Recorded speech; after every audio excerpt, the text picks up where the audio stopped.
You ever sit back and realize most of the money we spend every month goes right into someone else's pocket?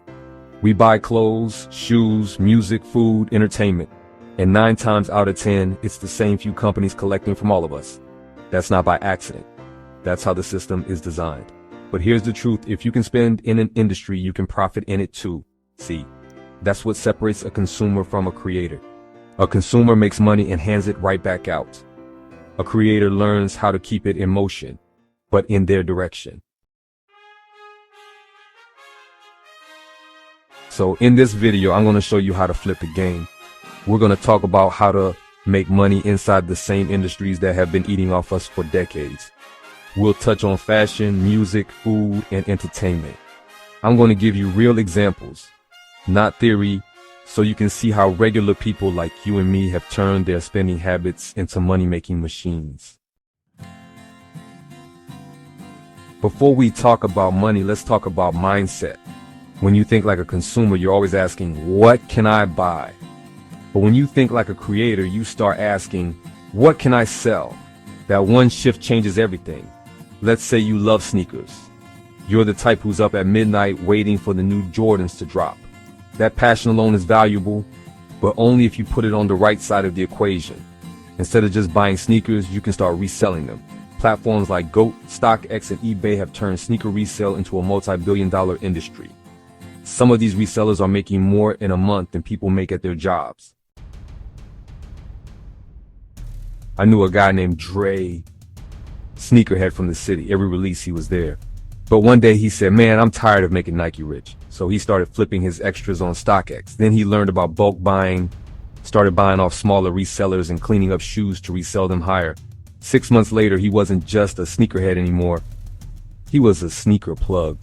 He built a brand around it on Instagram, posted consistent content, and started getting wholesale connects overseas. Now he's the one people hit up when they want the newest drops. He went from consumer to creator, same passion, just a different side of the cash register. Fashion is one of the easiest lanes to enter because we all wear clothes. The thing is, most of us wear somebody else's brand when we could be building our own. If you're the type that gets compliments on your style, you already have a personal brand. Sites like Printful, Teespring, or Shopify let you start your own clothing line with almost zero upfront costs. You don't even need to hold inventory. They print and ship your items on demand. Think about it.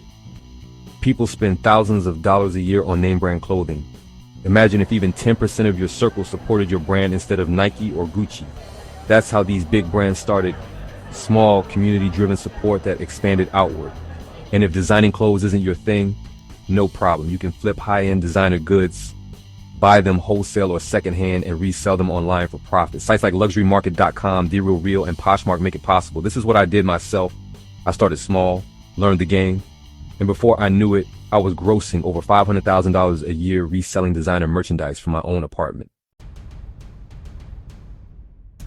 Music is another game where people spend daily streaming, concerts, merch, but few ever think about owning a piece of it. You might have heard how Michael Jackson bought the Beatles catalog back in the 80s. That one move made him hundreds of millions because every time their songs were used, played, or sampled, he got paid. Now, you might not have Beatles money, but platforms today let you own small shares of song royalties from independent artists. Websites like royal.io and Songvest let you invest directly in songs that generate income. It's the same principle. You're moving from listener to earner. Imagine if you owned a piece of that one song that blows up on TikTok. Every stream, every commercial, every license puts money in your pocket. That's digital wealth that keeps working for you long after the beat fades out. We all eat, but few of us own what we consume. Look around your neighborhood. Every block has restaurants making thousands a day because people gotta eat. You don't even need to open a restaurant to profit. You can start small with a food truck, a cloud kitchen, or even just rent a booth at local events. I've seen people turn their grandmother's recipes into food brand sauces or meal preps that make more than their 9 to 5. Again, you're not creating something new out of thin air. You're just moving from paying for it to owning it. Here's the blueprint. 1. Identify where you spend the most money. If you love fashion, food, or music, start there. 2. Study how that industry makes money. Look at where the real profit flows. Wholesale, licensing, branding, or marketing. 3. Find your entry point. Maybe it's reselling, maybe it's creating, maybe it's investing. 4. Reinvest the profits. Every flip should lead to the next. Keep stacking, keep scaling. When I first started building my online hustle, I didn't have much, but I had creativity. And that's what I want you to remember.